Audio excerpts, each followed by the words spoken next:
Oh my goodness. Good morning, everybody. Good morning, Good everybody. morning. We're hoping Dennis comes back. We're thinking he might have been snatched by I think guys in the black helicopters.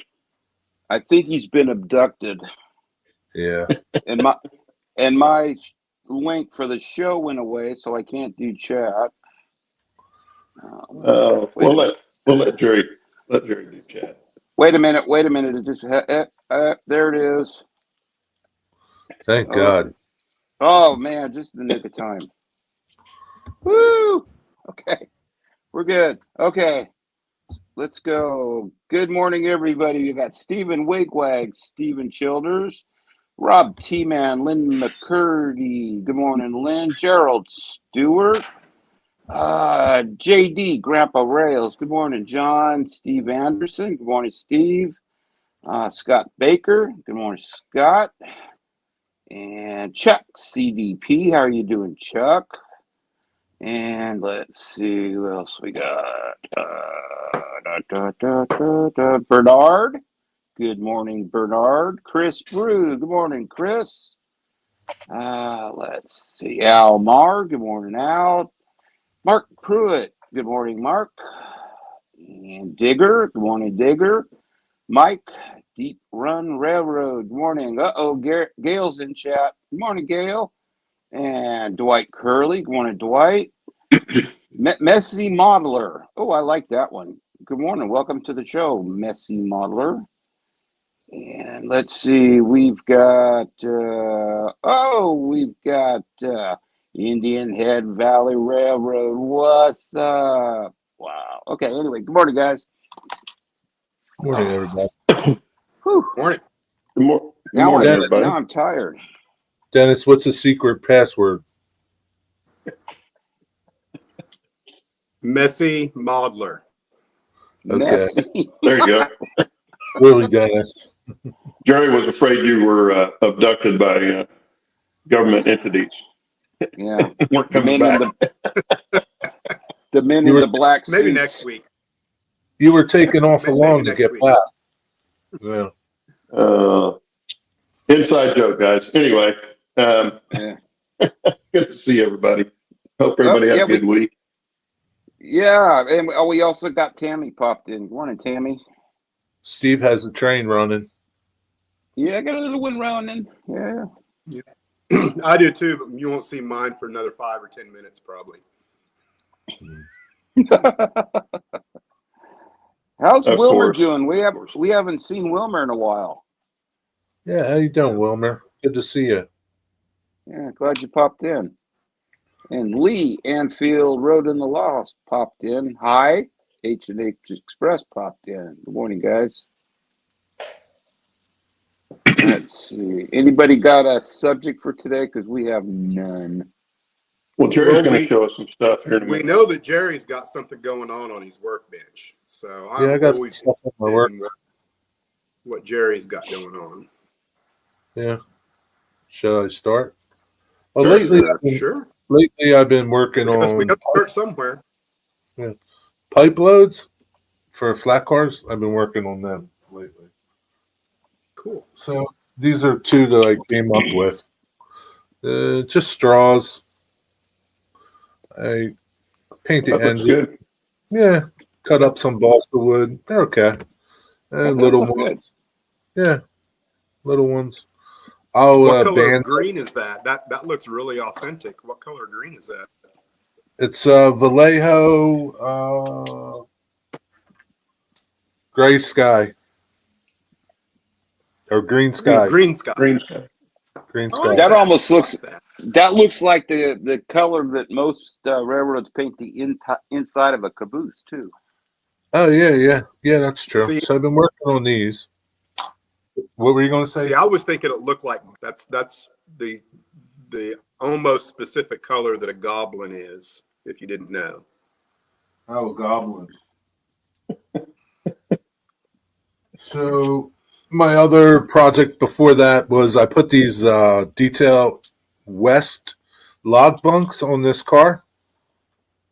Like this bulkhead flat didn't have these, and I just put these on here. They're cast, so they bend pretty easy. So I put them on, So painted them on. did you have to? You painted all that up? Yeah, I painted these to match the car. Nice, because Yeah, I would good never match. have guessed that was Yeah, different add-on parts. yeah. So Is like the you, bulkhead also added on, or just oh no, the bulkheads came on this Walther's car. It's a mainline car. Um, I should be having a video come out. Maybe I'll put it out today of this. These are just Detail Cool. East log bunks. They came in a pack of 4 for like $4 and some odd cents. Are they white cast metal or are they plastic? Yeah, white cast. Yeah, so they're pretty like you could bend them really easy, you know. Yeah. Which is kind of cool, I guess. Some of them are 'Cause, made. I don't yeah, know. you would run across some that were bent. Right. Yeah. Yeah. So Hey, I started Jerry, this kit. What? Lynn wants to know if you're going to go in business selling your pipe loads. I don't know. They're a pain in the butt to make. Yeah. They are a total pain in the butt to make. So I wound up. So I found this chart tape, artist tape at Hobby Lobby. This is a load from Scenic Express or something. And so I just wrapped it with the 16th inch art tape. So that's what I'm going to use for my pipe loads for banding. That's a good idea. Now you Yeah. say, Yeah. was that stacked up and you just added the banding, or? Yeah, so they were two loose things, and I glued them together and put banding around them. Right? Yeah, That's that how looks they good came. too. Yeah, they came in a pack that way. So I started this kit. Right, it's just a laser cut kit, and Is that an old AMB model kit? Or is American models. American models. Yeah. They're out of business. The guy died. Whatever happened to this Yeah, company? What happened to all the stuff that he used to make? Did somebody buy That's it? a good question. If anybody in chat knows Yeah. because I'm sure there's going to be some other companies out there that could have either purchased the whole company or maybe even the individual designs for the kits may have been up for sale. I Right. don't know. Right. It'd be good to know. Yeah. I mean, their wood kits are nice. I don't like the stick-on windows and trim. They're like, I don't like them. So I might put like titchy stuff in here. So this is the side. So I'm going to mess with chipping. So this is the base coat. And then I put chipping fluid over this. And then I'll eventually work that and get it out. The top coat will be Is this. that balsa? Um, Is it wood? yeah, it's Probably wood. basswood. Yeah, it's probably basswood. It is wood. Basswood. Yeah, Okay. I yeah. meant basswood, but balsa. It's whatever they use. I don't know. Whatever they use. See, Yeah, it's wood. I tried chipping fluid and I didn't have good results with it, but I may have not have been doing it right. What did you use for chipping fluid? Do you remember? Well, I'll let you know how this goes. I have two different varieties. I can't remember now which one I used, but one is Worn Effects and one is heavy chipping fluid. I probably used the Worn Effects. It's been way too long ago for me to remember, but I didn't feel like I got the results I wanted, and I presumed it was because it was plastic. I don't know.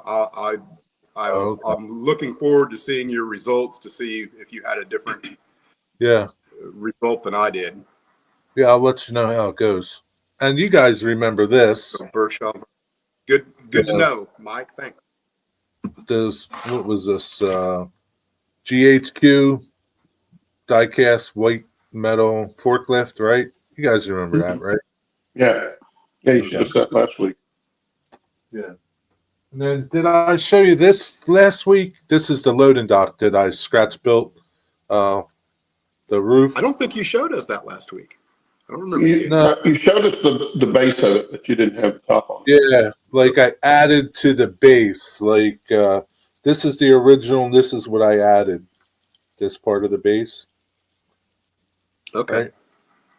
Nice. And then I made the roof.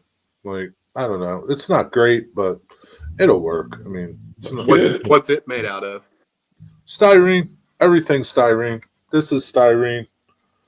This is styrene. Just corrugated like metal sheet roof, and just H beams. Yeah, Is it evergreen, I presume? yeah, evergreen. Yeah, yep, evergreen white styrene. Yeah, HO scale lumber and just I beams that I thought were kind of like not huge, but what would be used. I don't know if it's right or wrong, or I don't really care. I mean, Do you like it? I like it. Yeah, for my first That's all that scratch, matters. for the first time I ever scratch built something. Yeah, that's all that matters. If you like it, come I'm out like happy. you wanted it. Yeah, I think I got the very I got first a dumb question. the loading dock as well. Yeah. I got a Well, dumb question. What's chipping fluid?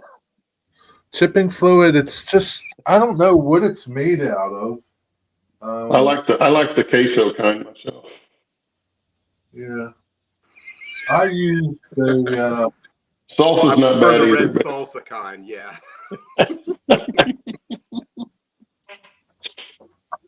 So somebody had told me this is what chipping medium is. It's a water based by Vallejo. Somebody told me it's like glycerin, but I don't know what it is. I mean, it's clear. What is it? What does it do?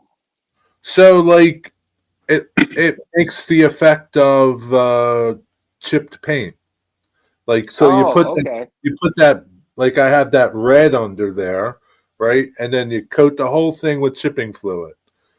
You got to let every layer dry, right? I've not, I'm just going by what Digger tells me, and Digger does it. What is the color you have underneath the red, or is the red what you want? No, to be the red revealed is when you the chip? base, right? Okay. Yeah. So the What red are you going to is put the over top base. of the? This is going to be the top color. This blue. Interesting. You get me? So like then you just go in areas where you want paint to chip, right? And you just wet it and it'll come through. So they say. I don't know. I don't know. Interesting. I used to do that on airplane models, plastic airplane models, but I didn't use chipping fluid. I just did 2 layers, and like you put your primer layer down, whatever. If it's a military airplane, they primered it a lot of times before they painted it. So you put that down, and then you put your paint over the top of it, Right. and then you come back with a usually a wooden like Something. like a wooden skewer or something, and Yeah. just manually off. scrape it off, flake it off. Yeah, just And flake it off where you want It to. would give a real good flake look because on an airplane, the front of the wings, any of the control surfaces would get a lot of flaking on it because of the wear. Yeah, like the wind. so you see Lynn said he tried salt. I've seen a bunch of videos where people use salt. That's too messy. I don't want to deal with that. Yeah. It looks like a mess. I mean, yeah, I don't want to try that. I mean, this is easy. You just paint it on. Seeing on my wooden models, I don't use a chipping fluid, but I always stain the wood first, usually Right. with that creosote, which looks like a weathered wood, any kind of weathered wood stain, and then dry brush the paint over it. And it makes it look like worn paint that way. And it comes out really well, and it's really easy to do. Yeah, that's the technique that I've been using for that effect. I the revealed color to be, which in my case is almost always either a Hunter line stain or one of my builders and square stains. But a lot of times I like using the thicker paint, the hobby paints that they're just thicker by nature than the Vallejo. Yeah. Go in and kind of glob it on. Then I go over with my stain, and in all the places that I didn't get the paint adhered to the wood, then stain, and you get the same effect. But that's I like that with wood. I don't think I would ever attempt that with plastic. I think the chipping fluid, I think, is more effective on plastic, although I haven't tried it on plastic yet. So I put this on wood. I'll see how it works, but I understand your method for wood. Yeah. Does it look good? I think so. I mean, okay. I don't know if I've got anything I could pick up and I probably do. Let me see. Yeah. That's one of the reasons I like wood kits, because if you're going to weather them, it's so much easier to weather them. Yeah. At least for me it is, because I'm not great at it. But I came across that by staining everything first before I even put it together. That way it takes stain on everything. Right. And then I can come back with the paint and dry brush it. I use a real stiff, short bristle brush and don't use a lot of paint on it. And it comes out looking like what Dennis has got. Yeah. See, that looks good. Yeah. That gives you a very natural look, weathered look. Yeah, and it's not hard to do. Yeah. Yeah. So, all that is it would be similar to this ivory, only I use like American Builders or Folk Art or something like that. I like it because it's thicker. Yeah. And then it's actually got at least one layer, probably either Cordovan brown or silver wood on top of it. And of course, so you do it opposite. You put the white down and then you put the dark over it. Well, I'm not going to say that I have any one specific technique that I use on everything. I think part of having a nice variety of how your structures look is by not doing the exact same thing every time. Yeah, I agree. That white, if you want it to look really weathered, then putting the stain over top of the white will help achieve that. Or then you would do it just the opposite, put the stain on and then come in with the paint, and then maybe don't wash down the paint with anything, except maybe you could come back with like an airbrush of super thin oil, as kind of the final step to bring everything down. But it'd have to be super thin, and oils are very transparent. That's why they're nice. Well, what I use, I'll use the stain, and I use craft paints almost exclusively. Now I have used Vallejo here and there for the color on it, but I like the craft paints for the same reason Dennis said. It's thicker, and so it makes it real easy to dry brush. And then if I need to thin it, because a lot of times I'll come back with just water on the brush and go over the craft paint. And that gives you that real thin, like he was talking about, gives you the real thing with just water on it. And just brush it until you like it, heavier in some spots and less in some others. And it gives you a very natural look, I think. So I'm curious, do you guys paint the insides of your wood kits too? The only ones I've painted on the inside were ones that I was going to have an inside detail. How do you keep them from warping? Well, usually how do you keep what? Warping. The only ones that I've painted on the inside were very small, or they were cast. They were plaster cast kind of buildings. The directions for this kit tell you to paint the inside to keep it from warping. Well, you can do that. if you're gonna do it before you put it together, paint it and then weight it. Do both sides. I think that's the key. Anything to one side, do the other side. Yeah, right. Michael McCarver, that's why I prefer the stains over paint, and that's another. Right. You know, if your paint is thin and has a lot of water in it, and I don't know what he means by that, and it saturates into the wood, it's gonna curl on you. That's why bracing everything is important if you're gonna do it that way. Yeah, like I put bracing on this, right? I put bracing on. I mean, I don't know. It didn't really help. Yeah. Your video's not synced with your audio. Yeah, that's what he said. Everybody was commenting in the chat that your video's not in sync with your mouth, and that's what Michael's. Yeah. You want to fight? So I saw somebody do an interesting thing. I was looking around for painting kits, and somebody used for color on their wood kits. They used weathering powders to get color so that it wouldn't warp.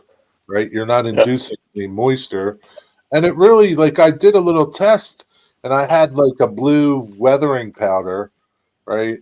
And it does work, and it looked okay. I was really surprised. Yeah. Alcohol stains, in my opinion, is the best way to get the color that you're looking for. If you want a wood color, if you're wanting a painted color, that's another reason why I like the thicker craft paints. Is it doesn't absorb into the wood quite much. Yeah. And so you get less warping. Yeah. Of course, most of the buildings I build, I glue onto a solid. Yeah, so you don't have to worry about it. Yeah.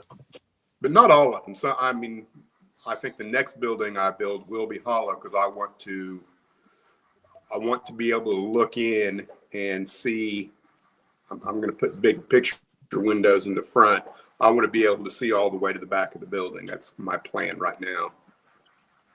Well, most of mine, I will stain them before I put them together.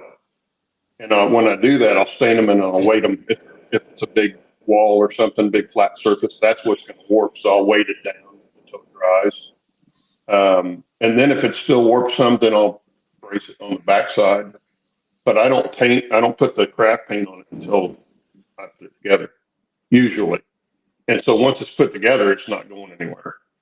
And I don't have a warp problem then. Yeah. But it just all matters.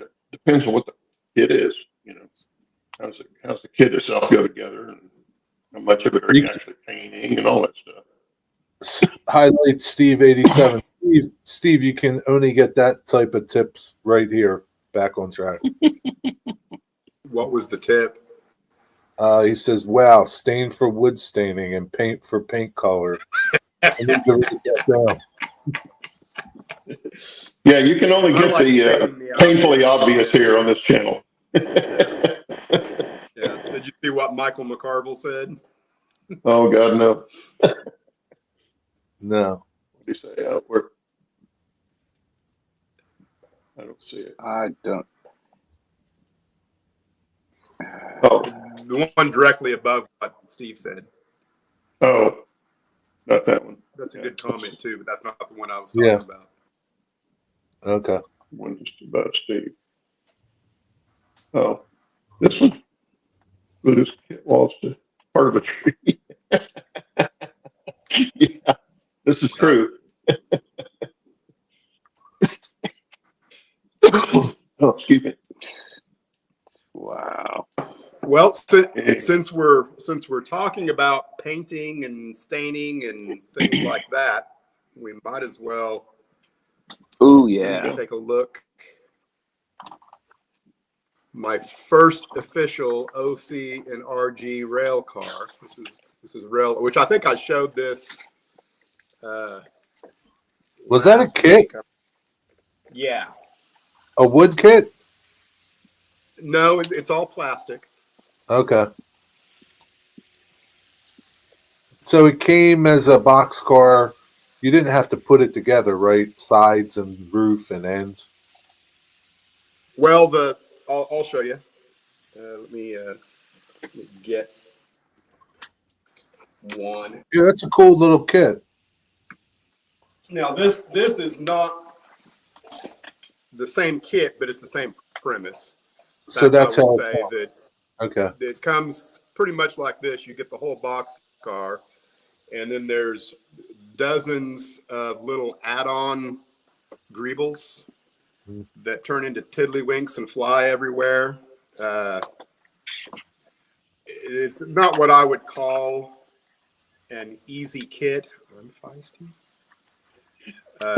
But it's, I think, everything added on. It's a pretty good looking kit, and It's 3D printed. all of the weathering. Do what? 3D printed. This is not 3D printed. The other one I just showed you is. So all of the pretty much 99% of all the weathering is done with oils on this. Pretty much everything you see is an oil. And I like that because they're super transparent.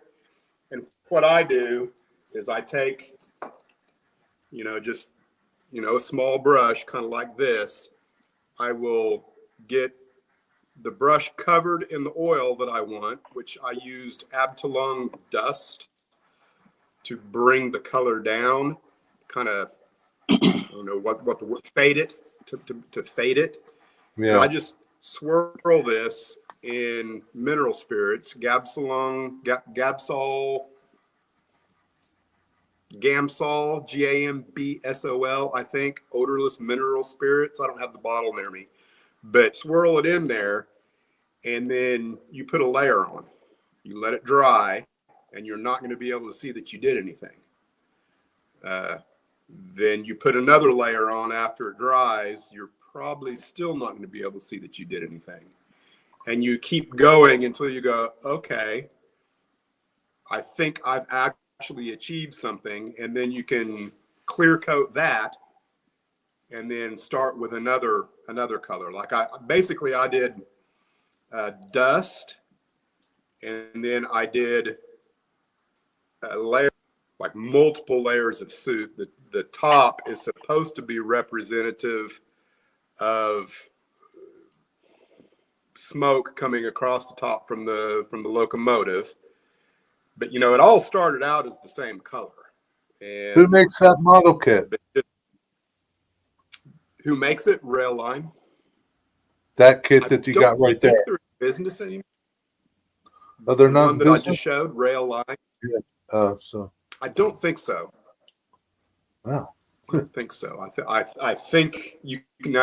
I got that kit and two others for $30, but all of the little greebles that turn into tiddlywinks, there was only enough among the three cars to create one complete car. So, Right. where did I come up with the road name of Otter Creek and Rio Grande? I sit on the Otter Creek. The Otter Creek comes across here and then goes into the Beaver River. My dad had a couple of different businesses that was Otter Creek related. I just thought that it would be a good way to kind of incorporate a little bit of my dad That's pretty cool. and the region, and that's really where it comes from. It was funny because when we went on that trip out west, we were driving through, I believe it was Montana, southern Montana. We ran across a creek called Beaver Creek. In fact, we crossed over it 3 or 4 times because it just wound through and the road went down and they had bridges overall. It wasn't a very big creek. It was definitely the small little stream, but it said Otter Creek. So I had Brenda take a picture. I think I sent that to you. when we were driving. I had a picture of it while we were going by. But I thought that was pretty cool. We saw that. Anyway, yeah. Oh, okay. Mike says it was founded by R.B. Lapine. He knows too much about kits. That's his business. Blue Springs, Missouri. Are they still in business? I've got some of them too, I think, 2 or 3, but I've got all mine off of eBay. So I've probably got 6 or 8, give or take, I think, that I need to build, which I'm not in a hurry to build. Do what? Who makes these new kits that you bought? eBay? That is Gato Motto Cat, I guess is On eBay? And that's what my Heath car is. This is a Gato models. Oh, okay. Yeah. So there's not a lot of difference between the two, which that's something I don't think I pointed out on this one. The kits don't come with any brake detail. The Otter Creek one looks like it's wood siding, is it? Well, how about the Heath printed one? To look like it's wood sided, yeah. Yeah, I know, but the Heath one doesn't look like it has wood siding, does it? It does. You have to look really close. Is it as detailed? Like, yeah, but it doesn't look as. To me, it doesn't look as good as the other one. Well, I mean, I probably didn't put the same level of effort into this one I'm not saying your finished product.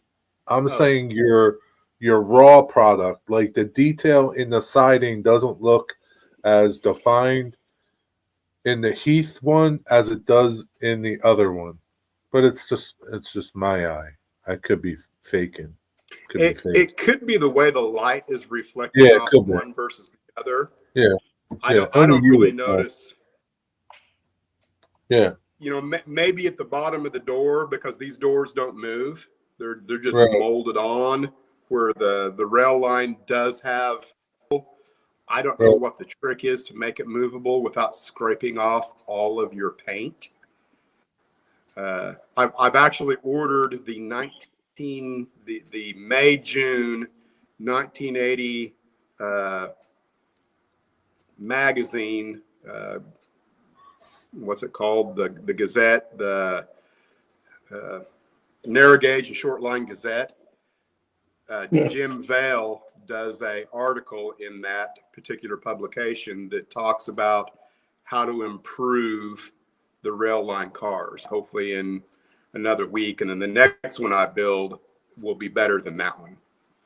Yeah. Which, I'll ask opinions, since we're talking about it and we still got, 30 minutes of show.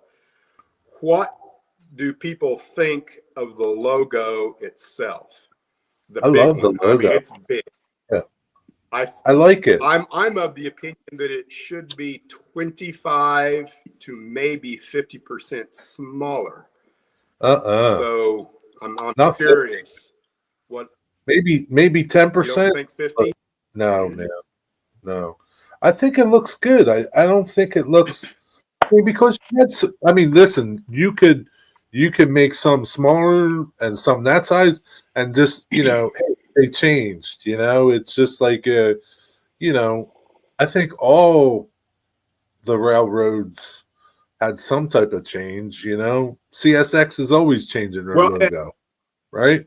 Now that you mentioned that, I've actually got, and you won't be able to see them. I guess I can try and show them. But not non-colorized, pure white. Yeah, it's hard to see them. Yeah. Right. Yeah. And so I've got 3 of these rail line cars that somebody else built. All of the greebles didn't get applied. I'm assuming that they turned into tiddlywinks and they gave up, painted the car, and then sold it on. I got them real cheap, but they're also a different color of brown. I'm going to put the older marks on it, and so I'm going to have like it's different. And then this is the 300 series, and eventually I may do other different series with the smaller logo to kind of achieve that. We did things over different time periods. Yeah. So on and I'm not saying this is right or wrong, right? On Dave's comment where the reporting marks should be a little, he thinks they should be a little smaller. The other day, I saw this car, and I'm guessing it's the reporting mark. Like, can you see, like, that car number? I don't know if that's the reporting mark. It's huge, right? Probably because some hooligan painted over it so that they could back and add it on, and they didn't get. Yeah. So I mean, yes, I like I said, you can mess around with sizes. Just say it just. When he means the reporting marks, is he talking specifically about the 329, or are we talking about bigger, these things? Claude, make them bigger.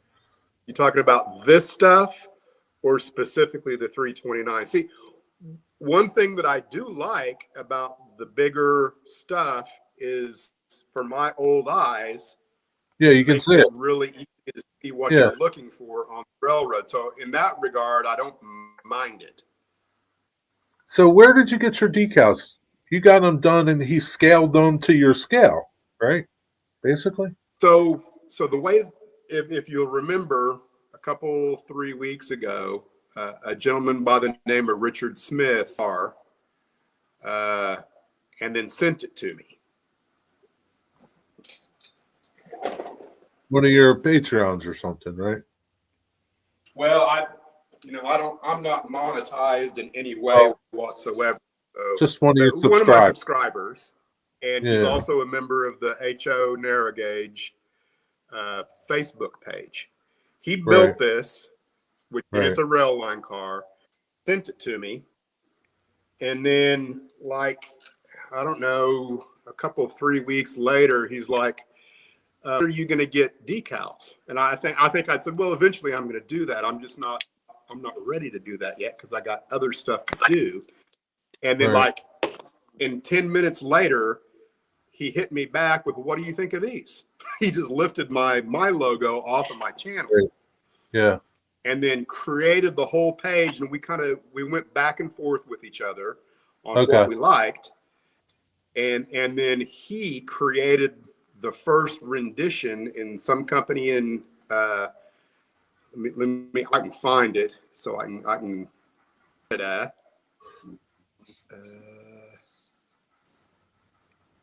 it's going to take me a second.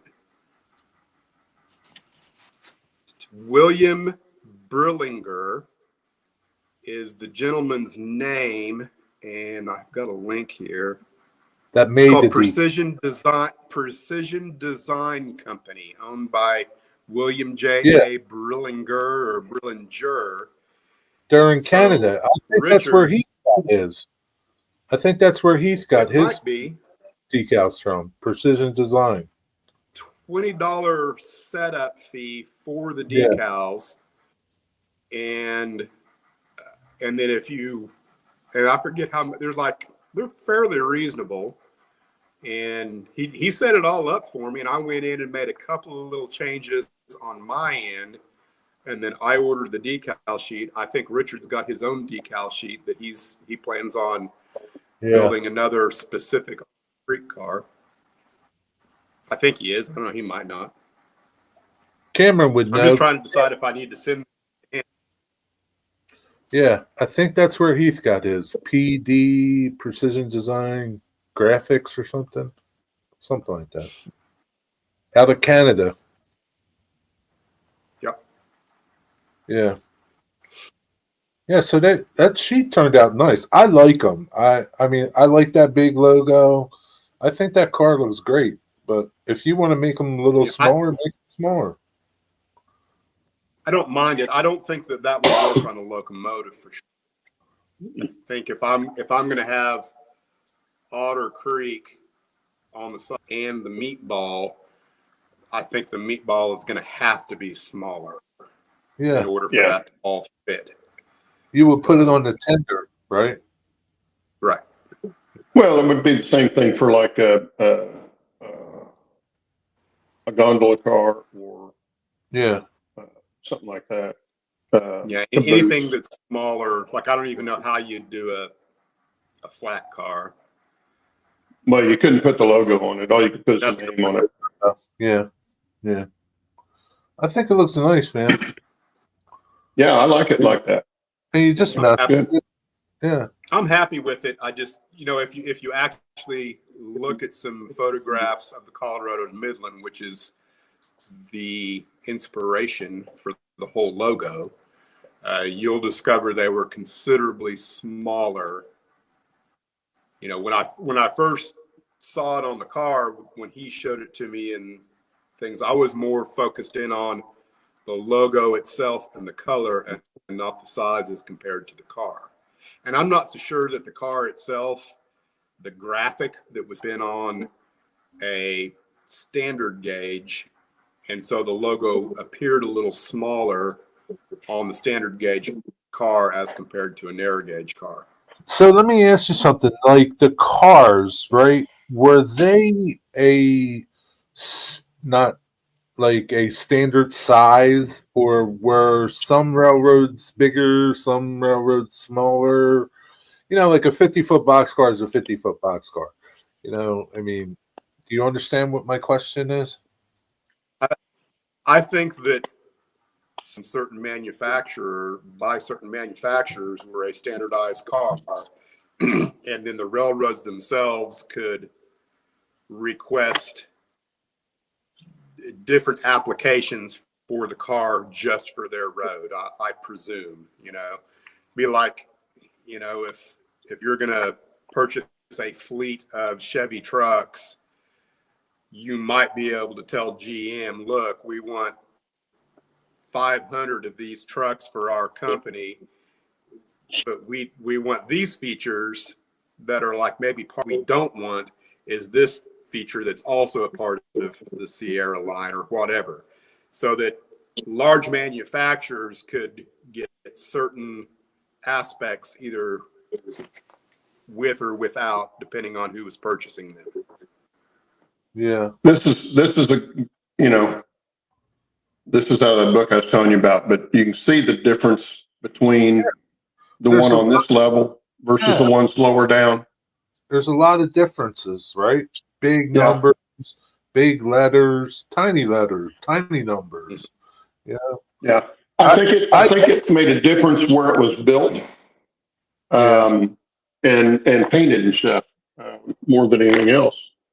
I'm sure they had some standards, but I don't know that the narrow gauge, held to them that much. They could have.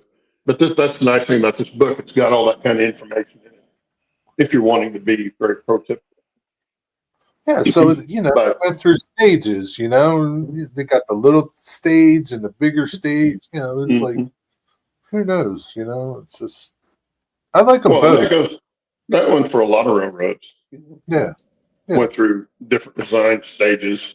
And sizes for their stuff. But yeah, I like that big logo on the boxcar. Now you're right on the locomotive; it's going to be much smaller. But I think if you were prototypical and were doing a real railroad, then you would get into all those. It needs to be this, it needs to be that. But you're not. You have a fictitious railroad. Whatever I want it to be. Yeah. Whatever you want it to be. I mean, that's how it was. I mean, who's to say it wasn't? Because it doesn't exist. There's not, whenever you can go back and check history, you're going to get people saying, no, it should be this. That's what it was. Right? But there's no information about the Otter Creek and Rio Grande. That's one of the reasons why I chose to be freelance, is that it's kind of liberating to not have to worry about some armchair railroader who happens to be But you You know, did this somebody will wrong. say, oh, the Otter Creek in Rio Grande was never like that. Well, they might not do that, but I could definitely see someone coming on and saying, well, that's a 3000 a 3000 series boxcar, and this particular Greeble would not have been on a 3000 series boxcar in 1928 because they didn't start putting them on until 1935. What's a Greeble? A Greeble is anything you add that's detail onto something. Like if you look at the Millennium Falcon, all of the garbage that's all over the top of the Millennium Falcon, whoever created that, they had no rhyme or reason as to what any of those things actually did. And a Greeble is a term, Greeble and gack, I think, is another term that gets used for just added on parts. Now everyone knows what all of these things actually are, using the term as a broad term for everything that gets applied without individually pointing out brake levers and door latches or whatever. There's one of them guys right now. There's a Steve Childers. Right? Steve Childers. Yeah, there's one of them guys now. Yeah, see, so that's how you explain it right there. Yeah.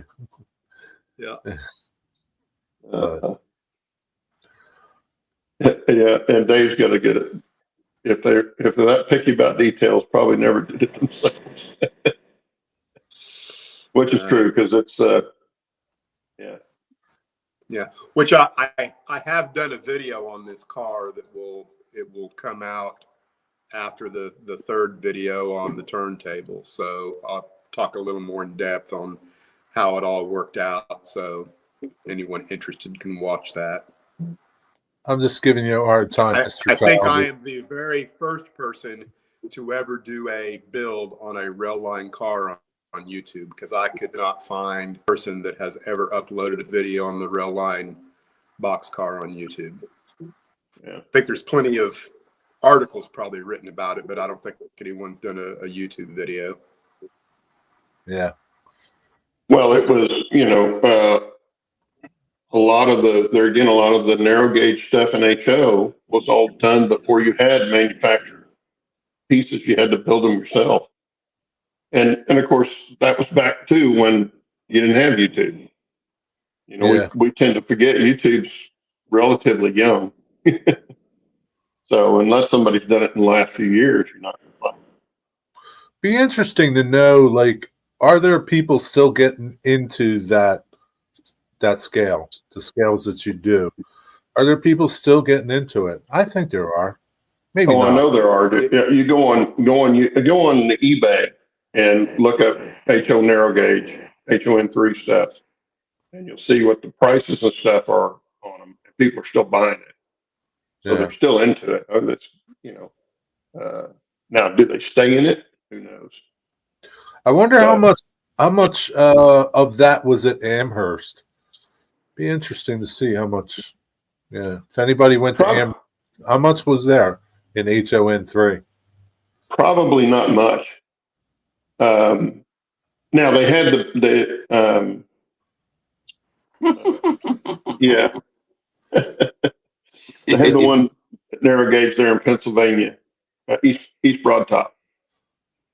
They had that, so that's what you'd find there. Is most of that would be East Broad Top, or the main, Wrangley Lakes, the main 2-foot gauge. But most of your narrow gauge stuff was out west. Mining in the mountains. Where's the narrow gauge convention this year? St. Louis.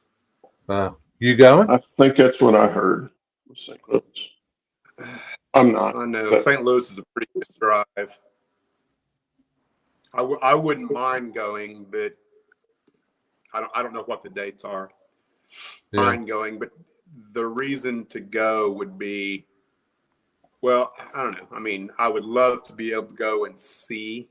That I believe they will also be doing a layout tour as part of the They whole will. thing. That would be really nice to do.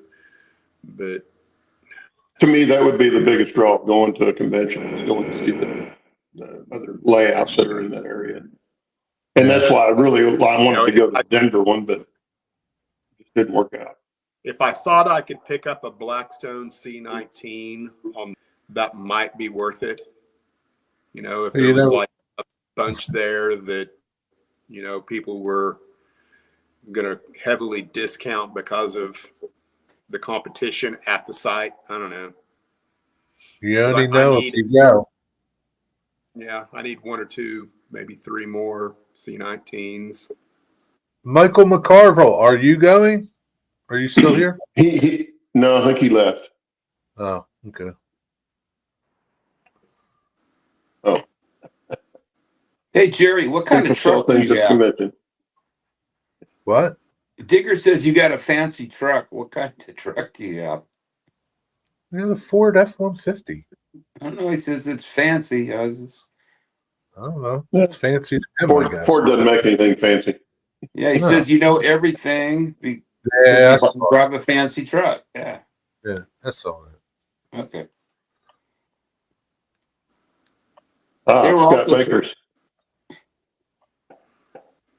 Scott Baker said the really big narrow gauge scene in St. Louis was amazing. I'm sure the wife wouldn't mind either, you know, as long as, you know, we made it. St. Louis is a nice place, probably. You get barbecue. There's probably stuff for her to do there. Yeah. Take the trailer. Go camping. I think one of the biggest draws to modeling narrow gauge is because the scenery for it is so good. You've got a lot of possibilities with scenery that you don't get with every other railroad. Now, that doesn't mean you can't get good scenery with it, but standard gauge lines were much different than the narrow gauge stuff as far as what kind of terrain they went on. Yeah, I mean, I never really got into that until like you guys and Bill, you know. But it's pretty cool. I wouldn't, you know, if I wasn't so invested in what I got now, I might try it. It's the biggest problem with it is availability. Well, the biggest problem with the narrow gauge stuff is the availability of engines, rolling stock, all that kind of stuff. And Blackstone was doing a good job, but they lost their manufacturer over in China, I guess. I'm not sure what the hell happened there, but yeah, there was, if I understand right, there was a disagreement about what it could be produced for, and you know, they didn't want to produce it at the price their next runs that the manufacturing said they could do it for, if I understand right. I still have hope that they will. I don't know. It seems to me like that had to have been a very lucrative deal for them. I don't know. I would think that there would be plenty of money in it, but maybe not.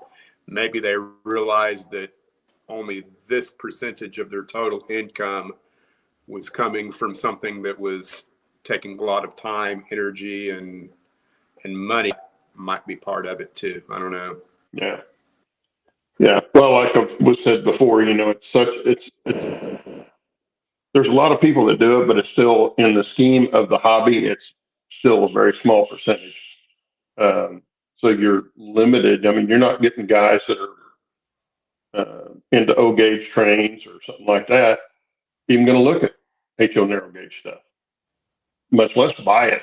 Yeah, but I think the availability of a ready to run sound steam locomotive, Blackstone K12, I bet a lot of people jumped into HO narrow gauge that never would have jumped in because of that locomotive. Because there's a That could be. huge difference between purchasing a precision scale model at a price point that's the same as or higher than the Blackstone. Now I've got to take it all apart, figure out a way to put in a decoder and sound, or am I going to only ever run on DC? And so that black, I don't know that I would have got into narrow gauge had I not put that first Blackstone on my test track, saw how well it moved back and forth with all the mechanical stuff moving on it, you know, and it looked so much like the real thing, which I've always loved. You know, the K series Denver and Rio Grande is my favorite locomotive, period. And then to get to see it and hear it, and the difference between that and my N scale at the time was, you know, like, why would I not want to do these locomotives? Yeah. So I'd have never got back in the hobby had they not had the DCC component to it. And then when I saw the Blackstones, I thought, oh, that's what I want to do is go narrow gauge.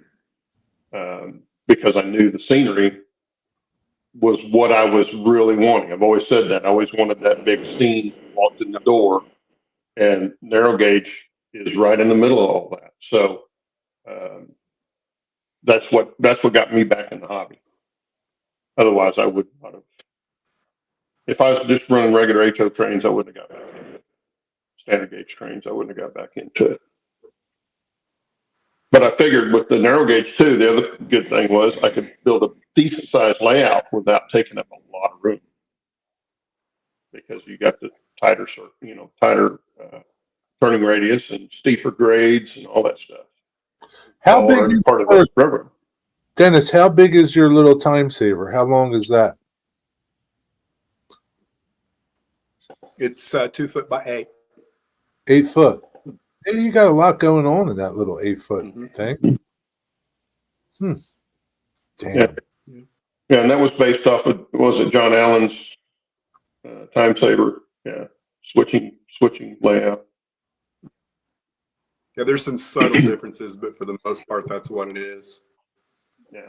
Oh, I've seen that time saver built in a myriad of ways, and it's the same thing, just tweaked on the ends a little bit.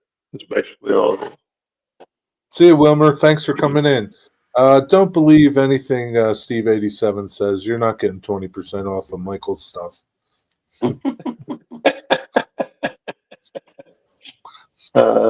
I think he did have a sale on until tomorrow. Oh, really? Was it 20% off? I don't know. But it might not be fake news. I don't know. I don't know. Go to his page and find out. Yeah. If he is having it on sale, then it'll be on there. Why was it called the time saver? I don't know. Didn't save no time. Throw Okay. Girl says George from Soundtracks in one of his videos said that to produce more Blackstones would have to sell for $1,800 each. Well, yeah, because stuff's gone up so much now. Probably so. Who the heck would buy them? I don't know, but the Japanese and Korean brass back in the 60s was not far off of that equivalent wise. Really? They were only $100 or $200, But I mean, I can remember back in the 60s, that was a lot of money. I can remember in the 80s seeing brass that was like $1,200. Yeah.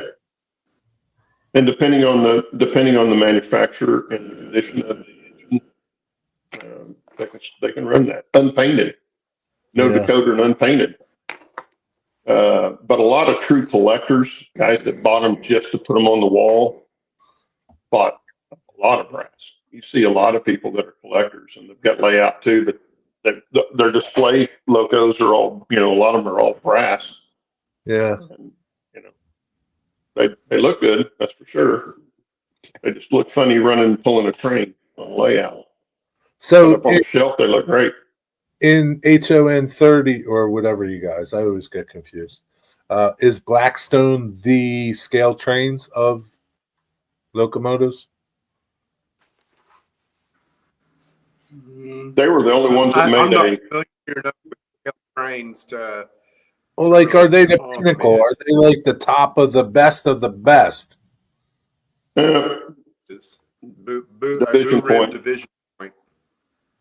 But they're very expensive. They were twice what Blackstone's, if not more.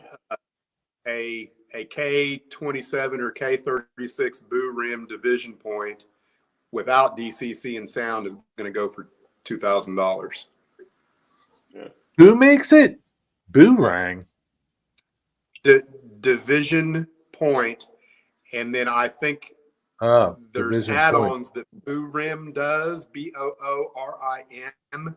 I'm not sure how all $2,000 to even begin to think about purchasing a locomotive for that. Wow. So I don't know exactly how it works, but I see Division Point by Boo Rim as a selling feature on Really? all.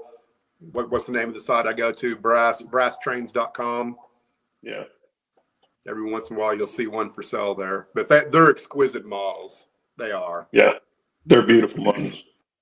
They're much better. I think they're much better than Blackstone. The ones I've seen. Every detail that was on the locomotive is there.